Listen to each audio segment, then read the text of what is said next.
1979年，2次高考落榜的程东青不愿屈服命运，当个农民，于是他紧紧抓住最后一次机会，搏命式的学习，终于考上了燕京大学。程东青十分憧憬自己大学生活，入学第一天的他就因围观吵架被砸伤，接着便结识了孟小俊和王阳。孟小俊是个十分自信的精英知识分子，他觉得自己就是最优秀的那个。王阳则是个追求浪漫主义的文艺青年，就是这样性格迥异的三人，却在相处中建立了深厚的友谊。孟小俊认为，年轻人最重要的就是改变，改变自己，改变身边的人，乃至改变世界。而只有在一个地方能真正做到这件事，那就是美国。王阳则忙于参加各种舞会，接受采访以及搭讪女孩子。和这两人比起来，程东青显得过于平凡，甚至有点土。他的目标是成为孟小俊一样的人，为此他要在大学4年里读800本书。王阳从图书馆的女管理员那里骗来一把钥匙交给程东青，以便于他在闭馆后偷偷潜入图书馆看书。这样做的不止他一人，还有个叫苏梅的女孩。程东青正式成为孟小俊和王阳的朋友。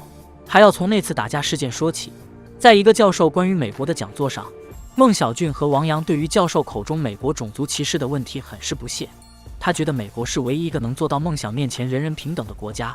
教授对于这样的说辞不置可否，只是说孟小俊还是太年轻太天真。两人打断教授准备离开，却被教授的学生拦下。他们表示要狠狠教训两人这种不懂尊师重道的家伙。等孟小俊和王阳逃出教室后，程东青死死守住了门。就是这次，孟小俊和王阳才真正接受了程东青作为他们的朋友。作为朋友，他们首先做的就是帮程东青追求苏梅。在采取了以卵击石、死缠烂打等招数，以及付出染上肺结核休学1年的代价后，程东青终于得偿所愿。但对苏梅来说，程东青并不是终点。毕业后，孟小俊顺利拿到了签证，和自己的青梅竹马梁琴踏上了美国的土地。签证被拒的程东青留在学校任教，而王阳则为了自己想要留在中国的美国女友露西放弃了签证。程东青的课没有学生会听，大家都在他的课上睡觉。女友苏梅的签证通过了，他也要远赴异国他乡了。两人的感情岌岌可危。王阳的事没有出版社肯出版，女友露西改变主意想要离开中国，但他并没有打算要带上王阳。王阳剪掉了陪伴自己数载的长发。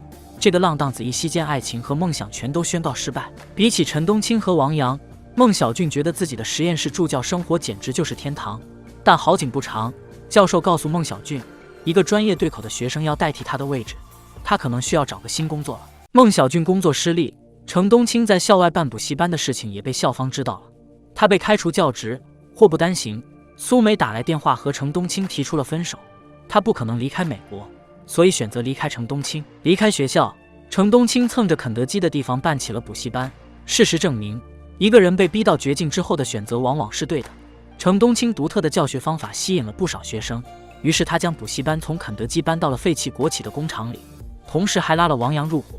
两人一个自嘲式教学法，一个好莱坞电影教学法，每天从早到晚讲12堂课，顾不上问为什么，可能精神是空虚了，但物质上却实打实的丰富了。孟小俊丢了实验室的工作，为了生活只能到餐馆打工，这和他年少时期望的美国生活背道而驰。看来美国也并非如他想象中的那样美好。处处碰壁的孟小俊没了从前的意气风发，他选择了回国。程东青的补习班如今已经有了2000多名学生，新梦想学校正式创建。孟小俊回国后，学校的课程里添加了一项模拟签证，来听课的学生一直排到街上。孟小俊还帮王阳改变了教学核心，告诉他最重要的是教会学生美式英语思维。紧接着便是改变程东青的教学方式，他要做的就是给学生们打鸡血熬鸡汤。随着各方面逐渐完善以及创新式的教学模式，新梦想空前成功，程东青更是被冠以留学教父的称号登上了报纸。这天，两人在一个老师的去留问题上产生了争执，两人处事风格的不同也会预示着事情的走向。从股份改革到尽快上市，雷厉风行的孟小俊想用最快的速度将新梦想推向国际化，而一向求稳的程东青第一次对孟小俊说了 no。 两人在股东大会上爆发了激烈的争吵。很多人以为孟小俊会离开，但他并没有。在他心里，程东青有自己的优点，他总能在最关键的时候冲上去，去扛去承担。4年间，孟小俊没再提上市的事情，经历了诸多变故的新梦想越走越好，学生数量更是一举突破380万余人次。这一次的股东大会上，程东青提出无限期推迟新梦想上市的时间。他觉得现在金融市场动荡，这2年在美国上市的中国公司全都变成了垃圾股，眼下显然并不是好时机。孟小俊很不满，前后已经等了4年，他认为再等下去就会失了先机，于是提出投票表决。不出意外，只有程东青一人同意推迟上市，但他作为最大股东，如果铁了心不上市，那他就有最大的话语权和决定权。公司的投资顾问许文站出来试图劝说程东青，却被程东青当场开除。孟小俊面对程东青的独裁，气得爆起了粗口，两人差点大打出手，好在被周围的人拦下，谁也说服不了谁。会议室只剩下程东青、孟小俊和王阳，王阳却在这个时候宣布了自己要结婚的消息，还将请帖递给了两人。婚礼如期举行，台上的王阳笑得很开心，他不再是那个满腔诗情画意、追求浪漫不羁的年轻人了。现如今，他觉得平凡安稳就是最大的幸福。最后，他给了所有人3句忠告。最后那句“不要和最好的朋友合伙开公司”戳中了程东青和孟小俊。一直到婚礼结束，3人才久违地坐在一起。孟小俊提出要退股，3人开始互戳肺管子，也算坦诚相待了。最后，孟小俊说自己要去沈阳帮一个人办英语学校，便离开了。王阳也拍了拍程东青，说自己不想玩了，只留下程东青在偌大的礼堂哭得不能自已。生活还要继续。程东青打起精神继续工作，他重逢了年轻时的爱人苏梅，彼时苏梅已经有了一个可爱的孩子。后来，新梦想遭遇了前所未有的危机，学校内部的教材被指控盗窃 ES 教材，程东青一夜之间从留学教父沦为大家口诛笔伐的小偷， ES 更是直接将新梦想起诉，新梦想被推上了风口浪尖，程东青更是被压得喘不过气。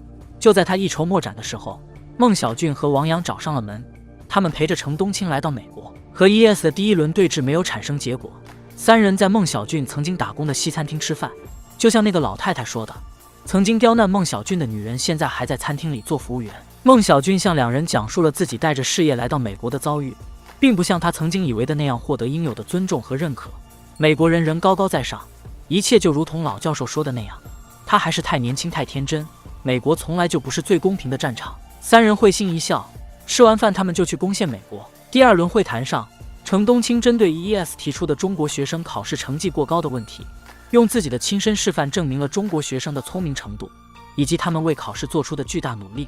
孟小俊则从中国早已不是以前的中国这个角度阐述了美国格局之小的问题。最后，程东青告诉 ES 的代理人，之前他们一直在争论新梦想是否应该上市，但就在刚才他做了即刻启动上市计划的决定，是 ES 给新梦想创造了机会。同年，新梦想在华尔街上市，成为了中国第一支教育产业股，市值30亿美金。当我们的额头爬满皱纹的时候，我们能做到的就是不让他们也爬在心头。